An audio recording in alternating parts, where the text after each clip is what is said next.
The June newsletter, and to give our veterans a chance to think about some of these things, and so that they'll have an opportunity. We want them to speak. What we would like to do with this is send this to the National Archives. They have a National Veterans History Project for World War II. We want to get their thoughts on this and send it to that, and hopefully this will be something that we can grow into each year. I'm David Wilson. My father was in the 24th Bomb Squadron, and he was a left blister gunner, and he has passed on, so want to give these men a chance to record some of their history, and that we all hear about, because Dad didn't talk a whole lot about his time, but so I'm sort of, when I come to these things, I'm sort of a sponge trying to soak up information. So we've gone through, and he's got a face and a name with all of you guys, and maybe let's start this thing off on an easy note. And can anybody remember the most humorous thing that you recall? And I think we're among family here, so so yeah, we're all okay here. So the most humorous thing that happened during your time in the military during World War II. Yes, sir. I was a radar navigator, and I sat in a portion of the plane back in the middle of the plane. Unfortunately, right next to me was the airplane latrine. So in the course of a mission, I got to know everybody on board came and used the latrine next to me. I got to know everybody rather intimately every mission. Anyone else have another humorous event? Now, someone told me about an event that happened yesterday. Was that sharing that with me, where the airplane commander came back? Who was telling me that story? Yeah, go ahead. My name is Don Glacier. I was tail gunner of Rinnesroy 3909. And after the end of one night mission, when we were coming back home towards Tinian, nobody could raise the tail gunner. That was me. Until the chief of the plane, Ed Russell, came back and he knocked on the door, and I was asleep. And we raised up the seat, folded up, and it was on springs. The springs come up, and he got in the tail. And he was about 6'4" or something like that. He and I were face to face in the tail. That was all there was room for. The two of us standing up in the tail, but they were all looking for me and wondering what was the matter with me. I was already asleep. David, I was flying with the Lucky Strike. We were on a mining mission, the Shimashiko Straits, and General Davies decided that he'd fly with us on that mission. So he came on board, and he on the nose wheel platform, he had a deck chair just like the movie directors have in theirs, and General Davies was sitting on that, and we were ready to taxi out for takeoff, and he said, "Hold it." And we saw a Jeep coming toward us, and it came in under the wheel well, so we had to move and open the wheel well, and this sergeant handed up a box. And we thought, my goodness, what must that be that's so important the general wanted up? So the general took it, we closed the door, he sat back on the deck, we taxied out, took off. We were on our way up to Japan, and we were looking at him rather quizzically and saying, "Gee, General, what do you got there?" And he opened it up, and he loved celery hearts.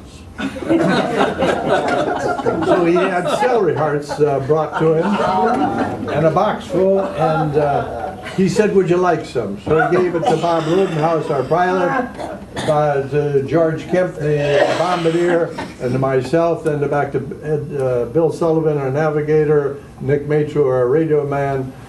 And when we gave the box back to him, and most of the celery hearts were gone.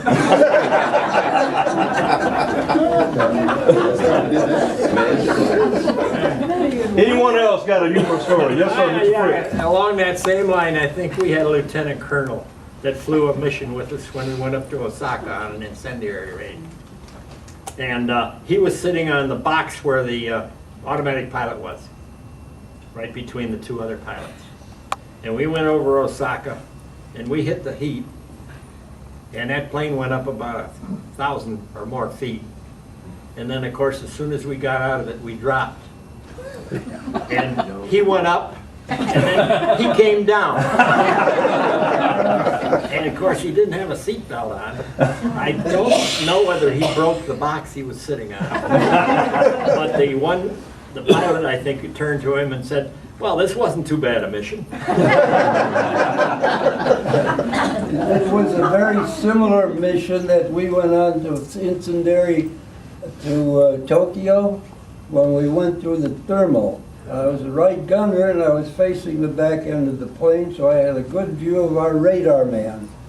And when we went through that thermal, just like the man said, up and down he was flying like a cork on an ocean, hitting the ceiling with his head and bouncing on the floor with his butt. That was it. Not comical then. Here's how it is. Ed, did you have something? Well, it's kind of funny.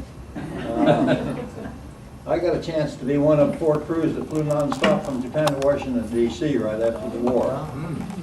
And there had been 4 planes a couple of weeks earlier had tried it, but the tailwinds weren't strong enough, and they didn't make it. They had to land in Chicago, but we made it into National Airport in Washington, D.C. and there were 3 pilots aboard, 2 navigators, and an observer in the back. Wasn't a full crew. The plane had no armament on it. It was washed and polished, and we pressure filled all the tanks and trying in Japan to try to make as long a trip as we could. But anyway, there were 2 of the pilots, myself and another one, who had been regularly flying missions, and accompanying us was a major who had been flying a desk. And the other guy and myself flew the most of the mission, but when we got close to Washington, he said, "I'll take the left seat." And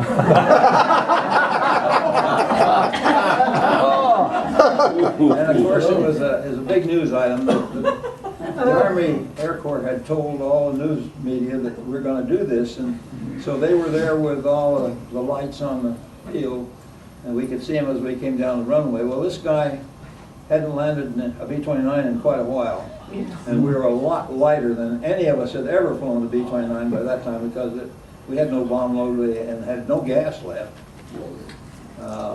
We didn't think we had enough gas to go around and come back in, but he landed halfway down the runway, left half the runway behind him. He panicked, locked the brakes, burned out, blew out the tires, skidded off the end of the runway out in the dirt and the and sent a truck out to pick us up. He didn't get his day in the sun to open the window as we went by all the lights and the movie cameras. But anyway, we had a little get-together in the bar at the hotel that night, and none of us mentioned anything about the landing.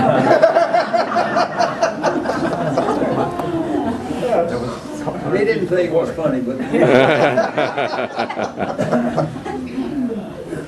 Anyone else with a humorous... Yeah. Yes, sir. Talk about the latrine. Our tail gunner decided we had to empty that latrine while we were in flight. So he opened up the back door, you know, you got a great slipstream along there, and he threw it out, it didn't go out, it came right back in.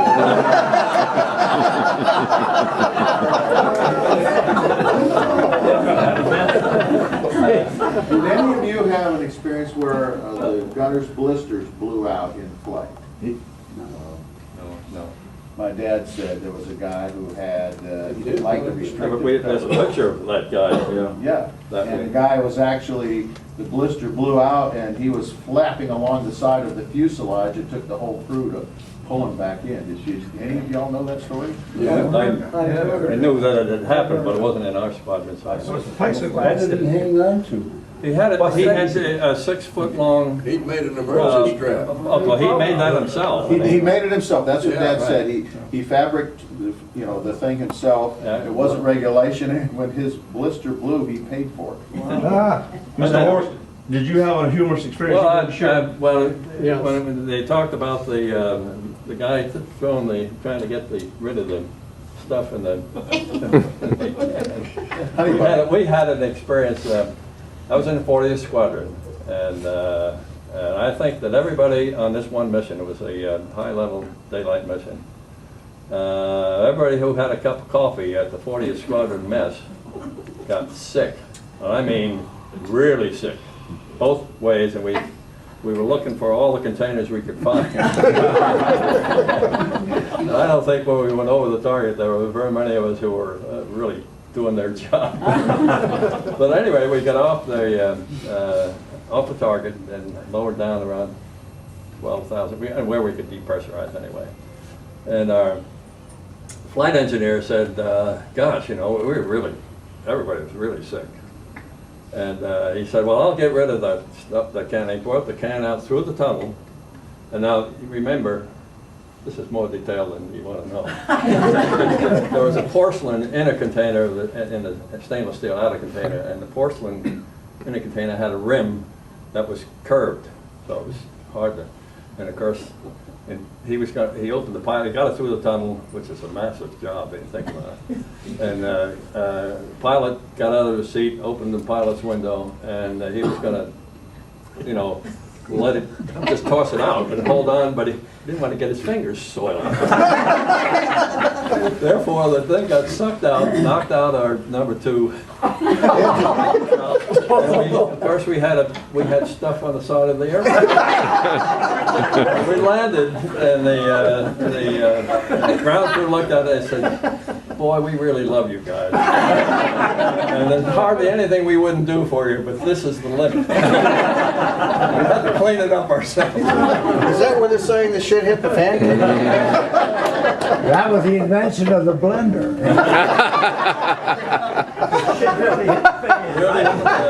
You'll notice that there are 16 of us sitting here together. 3 of us still have hair. All the rest of these gentlemen have hats on for a reason.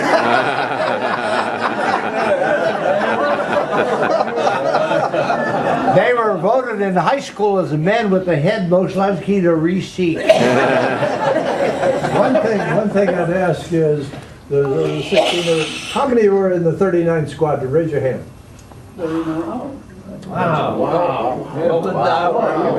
How many in the 40th? 40th. And the 24th? Wow, well, 39, right on. Well, we were rheumatoid crew, and we had most of the people at the reunions all along, but now there's only 2 of us here. But the other 8 guys are dead. The 9th one hasn't been to the 3 reunions in a row that he occasionally comes to. You talk about the shitty stories, though. We're all family. Our radio operator had to have a bowel movement. What to do? He couldn't make the John in his briefcase. And he dropped it on the Japs. The invention of the direct deposit. How he got it out, I don't know. He got it out somehow.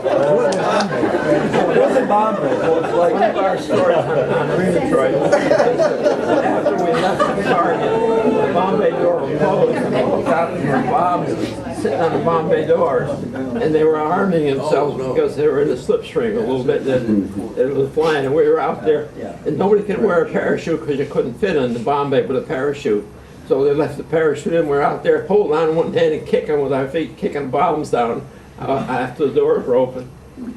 Boy, that was not too good. Any other humorous events? Mine's not humorous, but it involves, we were on the leading hen for taking P-51s out of Iwo Jima, and it was shortly after, remember, the Iwo Jima was secured, but the periphery had some Japanese, and they snuck into the fighter pilot's crew, and I think they sliced the throats of some of the fighter pilots. So I was quite aware of there, and of course we were in the pyramidal tents right where amongst the P-51 pilots. So I had my 45, but it was raining and it had a slippery lava and that stuff on Iwo Jima, and I had my 45. I strapped it to my cot, and So my pilot gets up and I don't know if he's going to be like an Egyptian, creep into the crap and crept back out again, but he was going to the bathroom and he stood right by my bunk. And I was aware of what happened. I had heard that. And I couldn't reach my 45. I had a panic reaction, a young guy. And I grabbed, and he was there, and I took him right down. Right into the lava. Both of us. So he got pissed at me, and so Imagine that. it's called a mutual PO agreement. But we did get to have a sense of togetherness because we had to go into the shower with the warm water come out of the ground, and so we washed in salty water. So there was a kind of a salty reconciliation. Any other stories before we move to our next topic? It's amazing the way we fought the war. Could anybody share, now we talked about Mr. Gleacher going out into the bomb bay and kicking the bombs out, and we talked about that was a memorable experience. Anybody ever have memorable experiences like that? I know that you had thousands of them, but is there one that sticks out in your mind that you'd like to share? We kicked a couple of bombs loose that just hung up. You'd have to just go back there. We did too. Kick them loose. Yeah, that was Bombardier's job, you know, to be out there and get rid of them. And He told me it was a navigator's job. I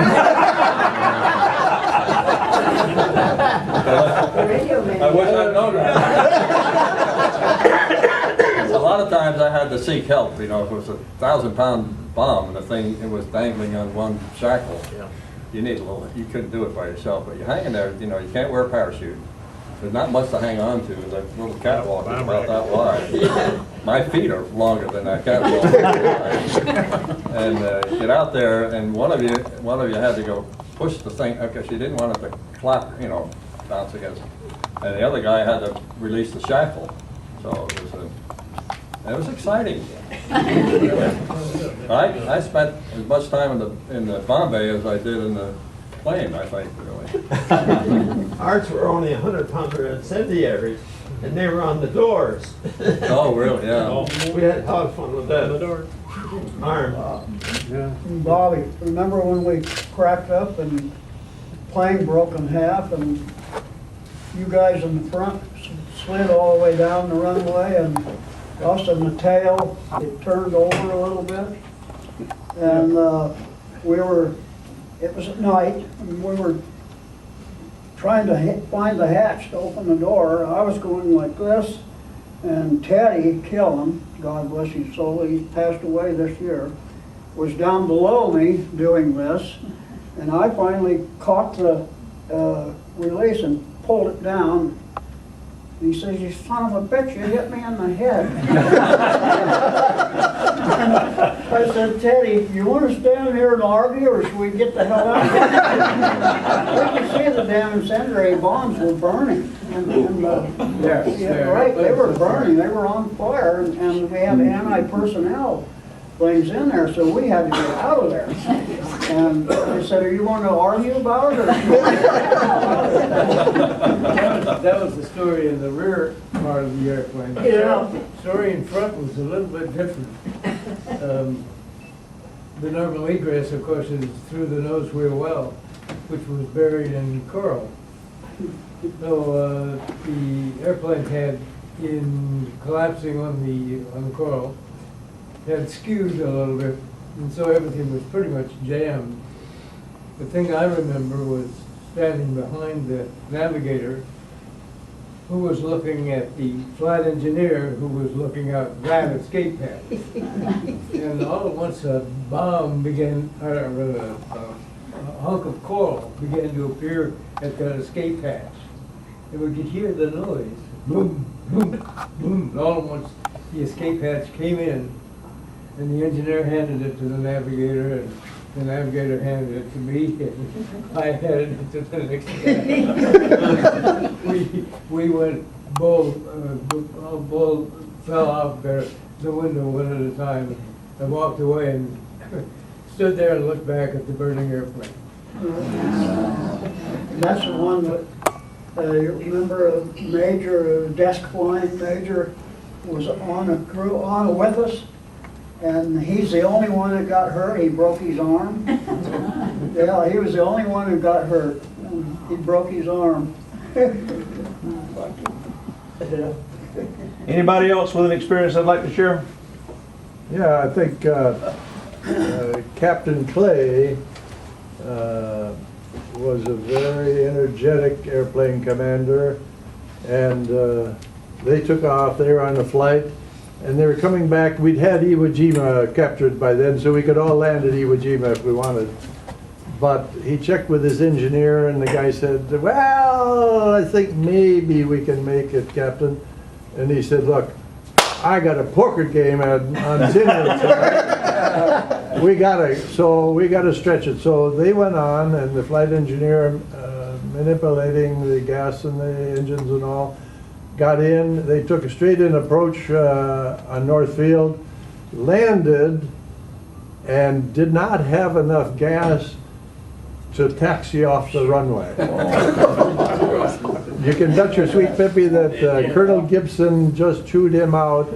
And for those of you who don't know, the attitude of a plane on the ground landed has a different one on the gas tanks as to your flying. So where you may be out of gas on the runway, you probably weren't when you were flying. That happened to us also. We flew the Korea mission. We came back from Iwo and we hit the runway. We ran out of gas, and we didn't have anything. They had to bring a cleat track out to haul us back to the arch there. So we ran out of gas on landing too. But in Iwo, landed in Iwo, unless you're low with gas or shot up. Any other? All All right, let's move on to another question here then. The after the war, POW supply missions. How many of you flew on POW supply missions?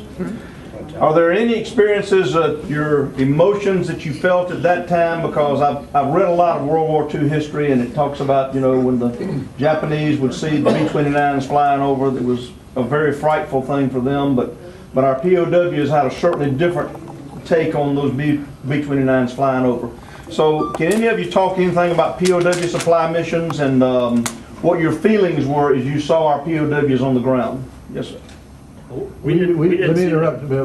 We should honor our only POW with us. Yes. That's Donane.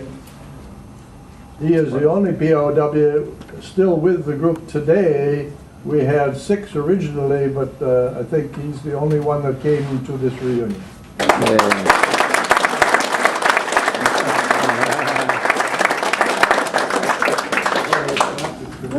Mr. You got here.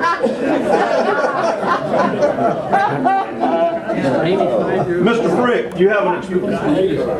Yeah, we flew our mission, dropped our supplies where we were supposed to, and we headed back to Iwo. And when we came across, what's the island? But the bottom one? Aren't you? No. Yeah, no, not you. Ryushu. Yeah. When we came across there, 2 F4Fs came up and were accompanying us. Well, we didn't want to tangle with them, and we didn't want to have any trouble. So the pilot called back and he says, "Swivel the guns." That's the last we saw those 2 Navy guys.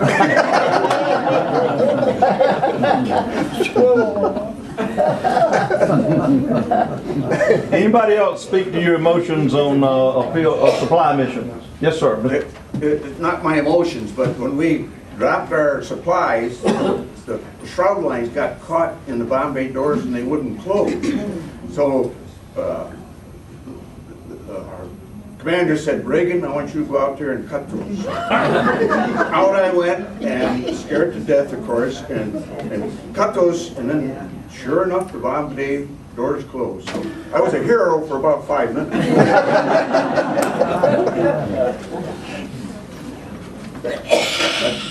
Yes. This was post-war, but after my first wife passed away, and I was kicking around, and I went on a trip to Spain.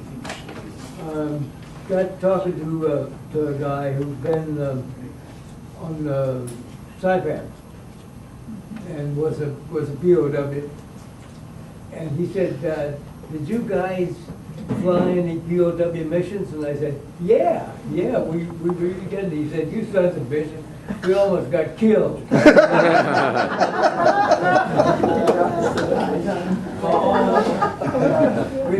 You recall the next flight, if you made a second flight, wasn't anybody to be seen.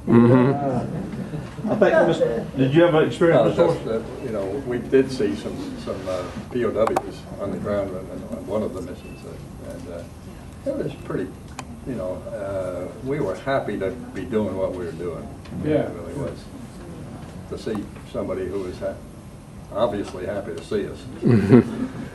I share the experience of the CFC on my dad's crew. I spoke to him in Wichita, and he had sent me his diary, and he talked about as the supplies were dropped, he says the POWs coming out of the cabins, he said they were like ants, you know, going for it, and he actually broke up crying at that point. Yeah, I mean, this was over 60 years later, as he recalled that event. We only flew one of those, didn't we, Bobby? One POW mission. And we dropped ours on, I think it was a baseball diamond, or some kind of an athletic field. And I think after we had dropped him, I did see people come running out. Probably maybe I was being in the tail. I don't know if anybody else saw them or not. But they had a big sign on the building, PW. So that's when we dropped ours. It's interesting, how many of us are tail gunners? Raise your hand. That must have been the spot to be. Tail gunners, yeah, old tail gunners never die, they just fade away. Well, talking about tail gunner, we had a job, we were flying at the 5,000 to 9,000 feet at night, and the searchlights, you could shine a flashlight that far, you know, and the searchlights were always on us, so they come out what they call rope, the tin foil on a roll, and the tail gunner had to take out his plexiglass on the side and throw out the rope, and the searchlights would see the rope and think that was metal and follow it. I brought one back. I still have one in my possession. Yeah. Is that right? Yeah. So when I called up the airplane commander and said it wasn't doing any good. He said, "Well, keep doing it anyway." It says it was doing good because the lights would see the rope and they followed the rope and missed the plane. And they realized they were wrong and they should have put it back on the plane. Meanwhile, we were flying without searchlights for about a second. My airplane commander asked me to shoot them out. I shot out 30 or 40 searchlights. You could get them in a 2-second burst. That's all it took. You had 4 guns, and you just quick as you hit that trigger, that light went out. You didn't even have it went from daylight to night, right? Daylight when the lights were on, but when you put them out, it was night. Smallest there. He said, "Can you get that thing?" I said, "I'll give it a try."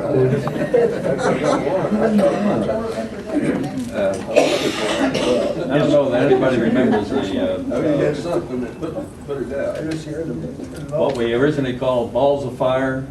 We're coming off the Baca. We didn't, at first we didn't know what they were. We'd heard about planes being, getting hit. But nobody knew exactly what was going on in the early days of that. But I can remember coming off of a mining mission where we were at low altitude, and the clouds we were just above the clouds, and the moon was out, and we tail gunner called and said, I see something coming at us. He says, and the radar operator said, I see something on the screen. So we kind of put the throttles ahead a little faster than we were ordinarily going, and we kept looking at that thing, and we finally figured out that we were running away from a Baca, yeah. Not a Baca, no, from a star, really. It's just how the clouds would move up and down. Good old I think it was a Venus. plant. Venus shot Venus. Venus, it was Wait till I saw that. Yeah. I did see one of those balls. I almost took credit for Venus. Hey,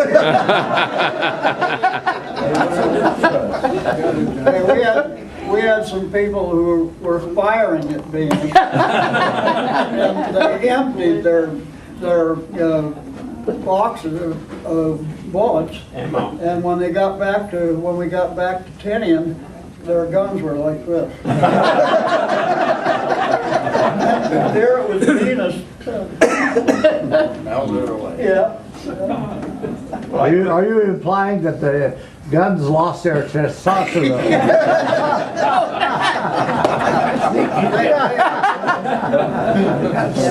I don't think they were designed for like 5 men bursts. Mr. Higgins, did you have something to add? Yeah, more Yeah, I like gotta, on the balls of fire, this is a very sad story. A good friend of mine, Don Fox, had just gotten his own crew. And we were on a mission over Tokyo, and our gunner on the Lucky Strike was a guy by the name of David Mayo, we called him Yo-Yo. And he called in and said, we got a ball of fire on our tail. And it was on my side, so I said, I was a co-pilot, and I said, hold your fire, Yo-Yo, I'll tell you when to start. And so he said, okay, and the ball of fire was getting closer, we thought, until Yo-Yo said, hey, wait a minute, I see tracer bullets coming from someplace out there at the ball of fire, and obviously it was another B-29. And the distance between where the ball of fire was and where the tracer bullets started got closer and closer until finally the ball of fire hit the B-29 and it blew up and 3 massive fire pieces fell into Tokyo Bay. And you had radio silence, but just before they hit, they said, they're going to hit us.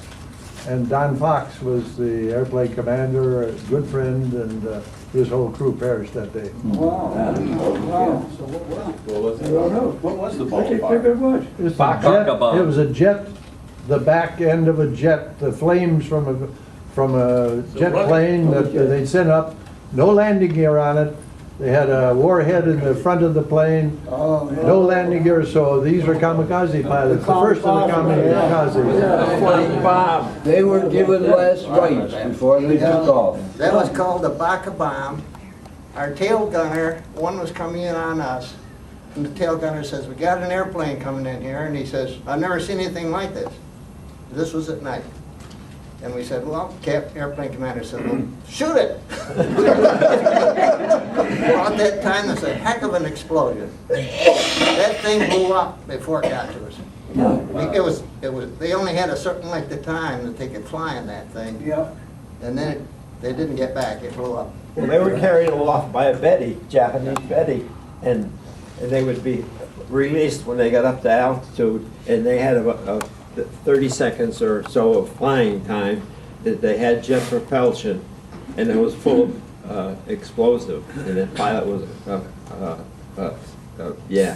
suicide pilot. And so if you saw flying, and as people had said, tracers going to them, you look at it, and all of a sudden it'd blow up or it hit the B-29, one way or the other. But the pilot only had about 30 seconds of fuel to run his engine, and then he'd have to dive into the sea or whatever. But they were taken aloft to hit us, and a suicide mission. And when we talked about Baka, it's B-A-K-A, and who here among the veterans would like to share the meaning of that term? I don't know it. Doesn't mean crazy. I thought it meant stupid in Japanese. When we lived in Japan, when you're on a train, they would say Baka Gaijin. You know, stupid American, stupid foreigner, so it means crazy or stupid. How about the show of force mission on September 2nd, flying over the Missouri? Yep, we did that. Oh, wow. Can you share some of those experiences with us? We didn't just fly over. Our crew circled. Circled it. Yeah. We circled right over it. We were at low altitude. You could see everything that was going on down there. That was, Yeah, I think we Any- could flew over it, didn't we? No, we didn't. No?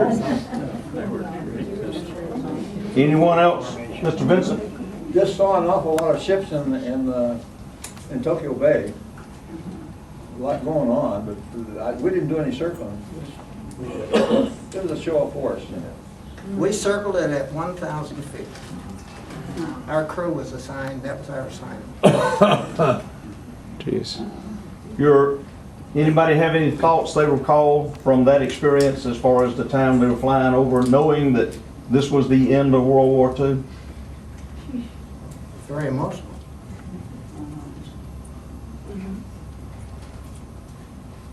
I'd like to say something. Yo-Yo was your tail gunner? Yeah. He was in my Quonset hut. I'll tell you a funny story about. Wasn't he the one that came out of Germany? Wasn't he a B-24? Gunner, tail gunner. He was the most decorated soldier, airman in the 6th Bomb Group. Right. Because of all the decorations from his tour of duty in Europe, and then came over Flew in 29. Right. He was in my Quonset hut. Oh, you remember those big rats? Yeah. Well, Yo-Yo slept over 2 bunks from me. One of those rats came in and was going on inside across that shelf up there where you have the screens and everything in. Wake up, bam, bam, bam, bam. Up there shooting that. That sounds like Yo-Yo. Another story on Yo-Yo. We had to land at Iwo one time. Our ship was shot up, and we left Yo-Yo we dead-headed with another crew out of Yo-Yo to get back to, out of Iwo to get back to Tinian. But we left Yo-Yo there to guard our belongings in the plane because we couldn't take them all back. And Yo-Yo had permission from Bob Rodenhouse, our airplane commander, to carry a 45. And so we took off and went back to Tinian, but Yo-Yo stayed there overnight. He went out that night into the caves on Iwo, true story, and captured a Japanese general and 10 of Japanese soldiers. Wow. With his 45. Wow. Did he have written on the tail of your airplane, if you can read this, you're too damn close?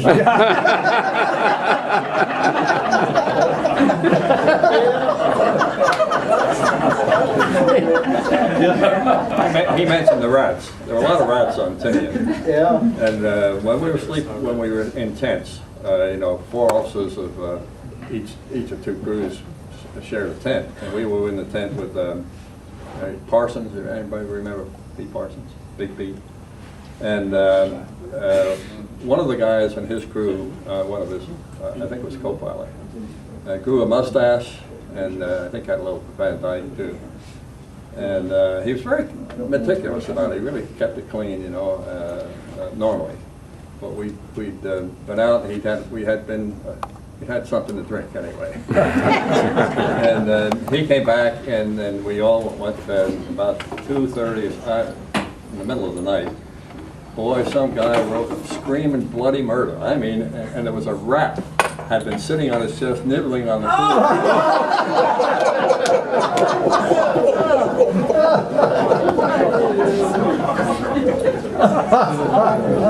How many of you were teenagers during World War II? Wow.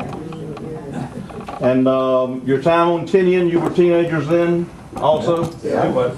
Can you, anybody describe how their experiences in World War II helped shape their lives for the rest of their life? Anything, your experiences?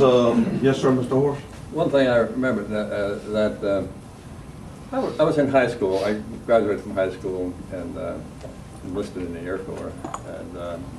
And I was a good student in high school, and I thought 85, 90 was a good grade. There are a lot of things that you did in the service, in combat. 85% wasn't good enough. 90% wasn't good enough. 95% a lot of times wasn't good enough. And that was a big lesson. And I tell a lot of kids that story. You got to, some things are important. can't be happy with a B. You need an A. Very good. I'll tell you a good story. We were over Tokyo, we hit the IP at Mount Fujiyama. Hit the IP and we're headed into Tokyo.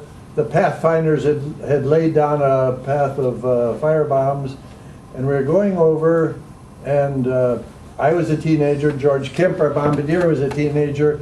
Our pilot, Bob Rodenhouse, was married, had 2 kids, and we were going over, and as we got close to Tokyo and saw the path down there, the flak was coming up, the searchlights were up. You could read a newspaper in our cockpit, you know, at 10, 15,000 feet without any problem, even though you wore your goggles. But as we went over, Bob said, "George, take her over, we'll hit the suburbs on Tokyo." And George and I in one voice said, "No, sir, we came over here to fight the Japs and we're going right down the middle." And we did. But that's why they fight wars with teenagers.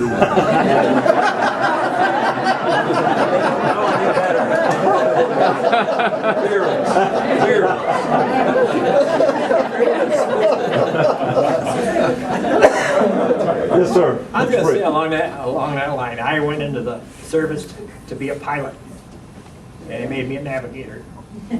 So after I came out of the service, I got my pilot's license. Still did. Great. Great story. I went in to be a pilot. I ended up as a flight engineer. At the convenience of the government, they said you can reapply for pilot training later on. Same thing with me. I got a worse story than that. I went in to be a pilot and I was a tail gunner.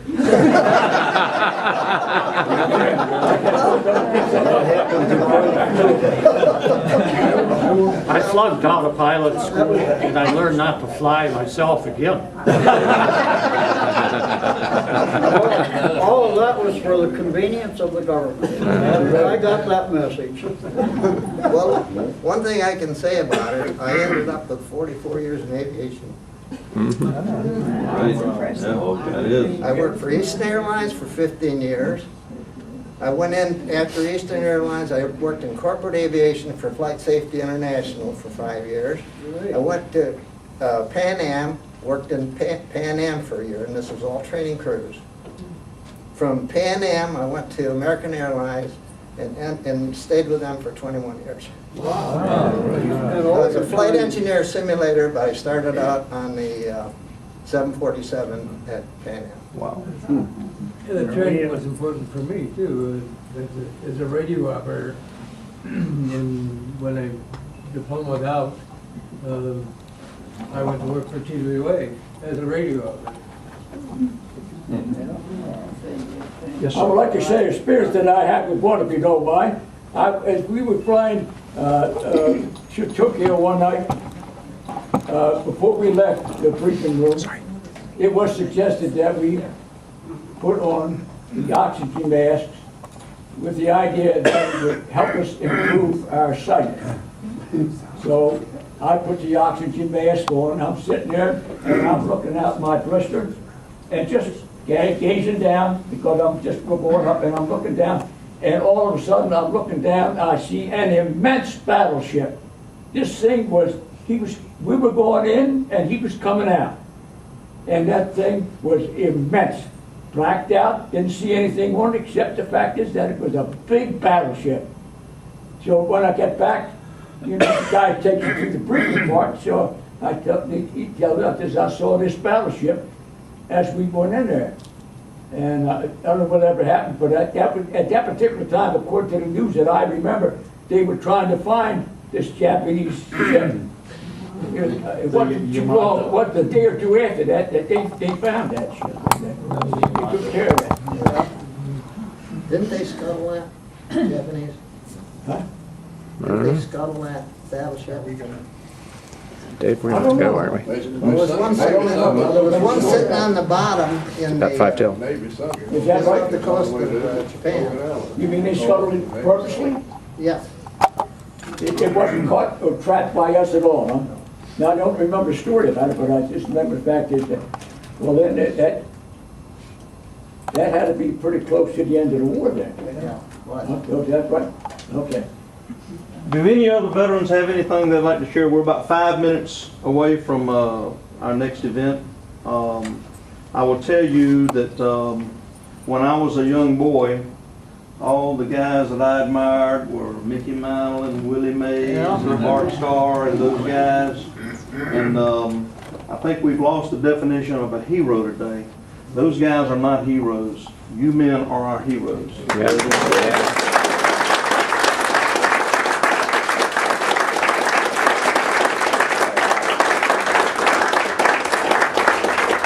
So we really appreciate you and love you. God bless you. And thank you for sharing with us today, because these are so many stories that you know my dad couldn't tell me, so I appreciate them.